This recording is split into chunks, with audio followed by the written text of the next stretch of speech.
IPL 2025 की फिर से शुरुआत होने जा रही है। बीते 9 मई को आईपीएल का मौजूदा सीजन रोक दिया गया था। भारत और पाकिस्तान के बीच बढ़ते तनाव को देखते हुए इस आईपीएल सीजन को वहीं विराम दे दिया गया था। वहीं अब 17 मई से आईपीएल का आगाज आरसीबी और केकेआर के मैच से होगा। इस सीजन का पहला मुकाबला भी आरसीबी और केकेआर के बीच ही खेला गया था।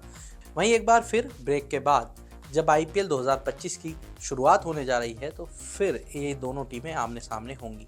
केकेआर और आरसीबी के बीच ये आईपीएल 2025 का 58वां मुकाबला खेला जाएगा। दोनों टीमों के बीच ये मुकाबला 17 मई को शाम 7:30 बजे बेंगलुरु के एम चिन्नास्वामी स्टेडियम में खेला जाएगा। इस सीजन के ओपनिंग मैच में जब केकेआर का सामना आरसीबी से हुआ था तो मैच में जीत रजत पाटीदार की टीम के हाथों लगी थी। इस सीजन में रॉयल चैलेंजर्स बेंगलुरु ने 11 में से 8 मैच जीते हैं और 3 हारे हैं। 16 अंकों के साथ वो दूसरे नंबर पर है, जबकि कोलकाता नाइट राइडर्स के लिए अब लीग स्टेज के दोनों मैच करो या मरो वाले होंगे। अजिंक्य रहाणे एंड टीम ने 12 में से 15 मैच जीते हैं, 6 मैच हारे हैं। वो पॉइंट टेबल में 6ठे नंबर पर है। तो चलिए मैच से पहले जानते हैं आरसीबी या केकेआर में से कौन किस पर पड़ सकता है भारी, दोनों टीमों की संभावित प्लेइंग 11 और पिच रिपोर्ट के साथ साथ मौसम का हाल भी। सबसे पहले जान लेते हैं आरसीबी और केकेआर के बीच कितनी बार भिड़ंत हुई और कौन कितनी बार बाजी मार चुका है। आंकड़ों पर नजर डालें तो केकेआर और बेंगलुरु के बीच 35 मैच खेले जा चुके हैं। वहीं जीत हार के आंकड़े देखें तो केकेआर की टीम थोड़ी आगे नजर आती है। 35 मैच में से 15 बार आरसीबी विनर रही, जबकि 20 मैच में केकेआर की जीत हुई है। दोनों टीमों के बीच कोई भी मुकाबला बिना किसी रिजल्ट के नहीं। इन मैचों में दोनों टीमों का हाईएस्ट स्कोर देखें तो आरसीबी का हाईएस्ट स्कोर 222 और केकेआर का 212 हाईएस्ट स्कोर रहा है। वहीं अगर लोएस्ट स्कोर की बात की जाए तो आरसीबी का 84 और केकेआर का 49 है। आंकड़ों के बाद अब बात करते हैं दोनों टीमों की प्लेइंग 11 की। तो सबसे पहले जानते हैं कोलकाता नाइट राइडर्स की प्लेइंग 11 के बारे में। केकेआर की संभावित प्लेइंग 11 में रहमानुल्लाह गुरबाज, सुनील नरेन, अजिंक्य रहाणे, अंकुरिश रघुवंशी, मोइन अली, वेंकटेश अय्यर, रिंकू सिंह, आंद्रे रसेल, हर्षित राणा, वरुण चक्रवर्ती और वैभव अरोड़ा शामिल हो सकते हैं। वहीं अनुकूल रॉय और रमनदीप सिंह बतौर इम्पैक्ट प्लेयर खेल सकते हैं।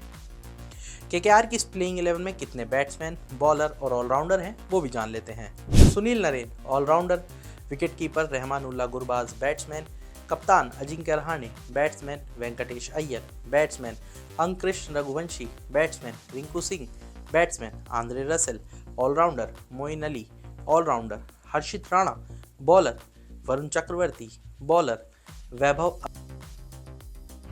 आरसीबी के खिलाफ केकेआर की ओर से सुनील नरेन एक बार फिर बल्लेबाजी की शुरुआत करते नजर आएंगे, जिसमें विदेशी खिलाड़ी रहमानुल्लाह गुरबाज उनका साथ देने के लिए मैदान पर आ सकते हैं। कप्तान अजिंक्य रहाणे तीसरे नंबर पर बल्लेबाजी के लिए आएंगे। वेंकटेश अय्यर चौथे नंबर पर आ सकते हैं।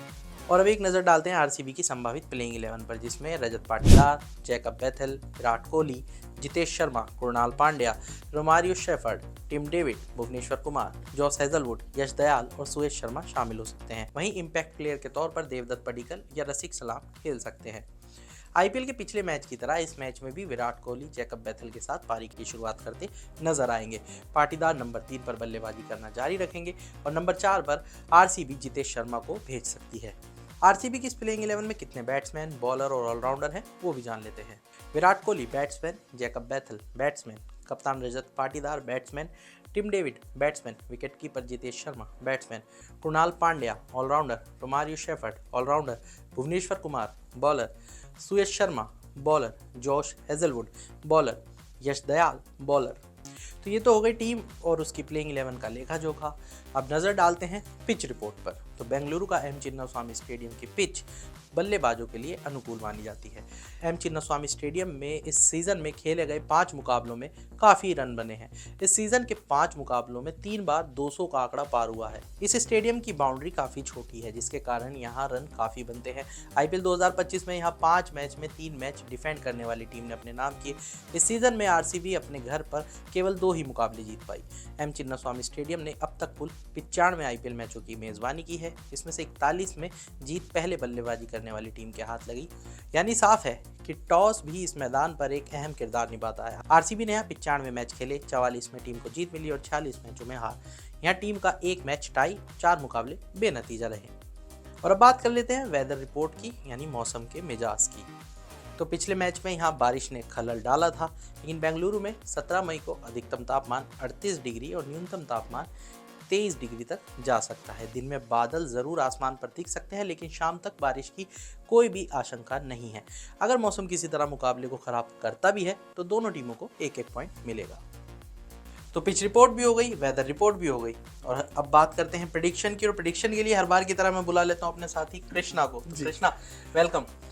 बहुत लंबे समय बाद आईपीएल की अब वापसी हो रही है, मतलब उतना भी लंबे समय नहीं है, तो इस मैच के प्रेडिक्शन के क्या वर्सेस आरसीबी। देखो, बड़ी लंबे टाइम के बाद वापसी हो रही है, लेकिन मेरी फेवरेट टीम आरसीबी जब आती है तो मेरा जो जुनून है, जो एग्रेशन है, वो सेम विराट कोहली की तरह रहता है। आरसीबी का फैन। एक मिनट बीच में रोकूंगा, एक बार को तो दिल में झटका सा लगा होगा कि अब की बार तो फाइनल में पहुंचने की अब की बार आगे बढ़ रहे थे, लेकिन आप इसी ये प्रेडिक्शन देखो, प्रेडिक्शन की जब बात कर रहे हैं, चिन्ना स्वामी में ये मैच हो रहा है, घरेलू मैदान आरसीबी का और केकेआर और बाकी प्लेइंग 11 का जब कंपैरिजन किया जाए तो केकेआर का बैलेंस है, लेकिन इतने मैचेस वो स्टार्ट से नहीं जीते क्योंकि उनका मिडिल ऑर्डर वीक है। अब एक झटका उनको भी लगा है, आरसीबी को भी। जॉस हेजलवुड वो बाहर हो गए, इंजर्ड हो गए हैं, लेकिन उसके जगह लुंगी डिगी को लेके आए हैं। अच्छे बॉलर हैं, पहले ही मैच में उन्होंने विकेट निकाले थे, लेकिन देखा जाए तो इतना जॉस हेजलवुड की तरह एक्सपीरियंस नहीं, क्योंकि वो डेथ ओवर में जो बॉलिंग करते हैं जॉस हेजलवुड, वो बहुत अच्छी करते हैं। बाकी बॉलर तो वो भी लुंगी भी अच्छे हैं, लेकिन उस तरह का एक्सपीरियंस मैंने नहीं देखा। बात करें श्रेयस शर्मा, अच्छे स्पिनर हैं, लेकिन स्पिनर की जब बात की जाए तो केकेआर के स्पिनर बहुत मतलब एक्सपीरियंस है, क्योंकि सुनील नारायण फॉर्म में है, वरुण चक्रवर्ती फॉर्म में है। ये दो बॉलर हैं, क्योंकि सुनील नारायण के साथ तो एक तो है कि वो ओपनिंग करते हैं, रन भी मार लेते हैं, और विकेट भी, बॉलिंग करते हैं तो विकेट भी निकाल लेते हैं, तो ये एक पॉजिटिव पॉइंट है। बाकी देखा जाए कुणाल पांड्या, जैसे सुनील नारायण और कुणाल पांड्या में ये थोड़ा है, लेकिन सुनील नारायण का अगर बिग बैट से इतने रन नहीं है तो कुणाल पांड्या वो जगह फिल कर देते हैं आरसीबी की साइड से। तो देखा जाए तो बैलेंस, जो बॉलिंग की जो कंपैरिजन किया था, बॉलिंग में वरुण अरुण है, वो भी अच्छी बॉलिंग कर लेते हैं। बाकी एक है वैभव अरोड़ा, जिसकी मैं बात कर रहा था, वैभव अरोड़ा शुरुआती सही जब से खेमे में आए, जिसमें प्लेइंग 11 आए, तब से उनके बॉल से विकेट निकल रहे हैं।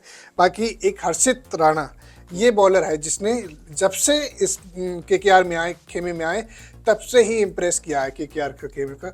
लेकिन एक कमी रही है जो मैच फिनिशर की, वो आंद्रे रसेल और रिंकू, ये दोनों फ्लॉप रहे हैं इस सीजन, इसलिए केकेआर की सिचुएशन ऐसी है, वो पॉइंट टेबल पे 7 में 8 के स्थान पे है। लेकिन अब बात कर लेते हैं आरसीबी की प्लेइंग 11 की। तो आरसीबी में टॉप ऑर्डर से लेके मिडिल ऑर्डर दोनों ही बैलेंस है, दोनों की बैट से रन निकल रहे हैं। एक अच्छा चेंजेस करा था, लेकिन मैं चाहता हूँ कि वो चेंजेस ना रहे।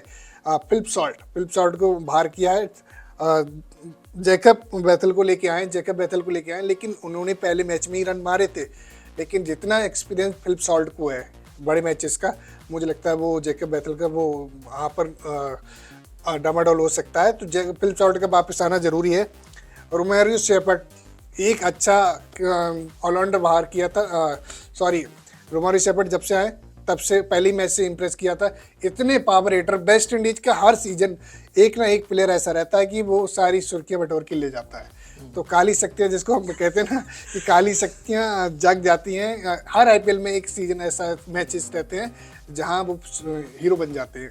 तो बैलेंस देखा जाए, बैटिंग ऑर्डर से बहुत ज़्यादा स्ट्रांग है, तो इस मैच को आरसीबी जीत रही है।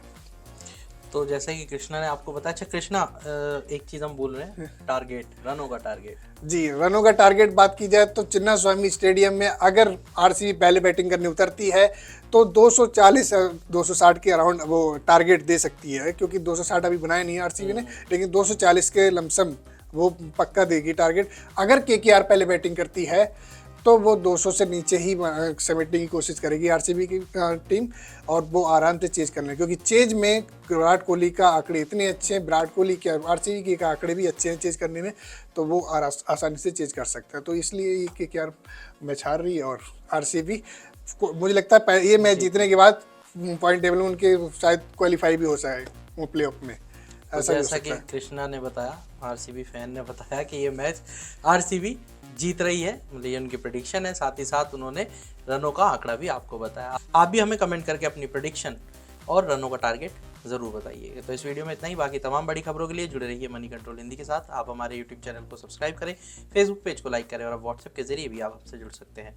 व्हाट्सएप चैनल का लिंक आपको कमेंट बॉक्स में मिल जाएगा। तब तक के लिए धन्यवाद।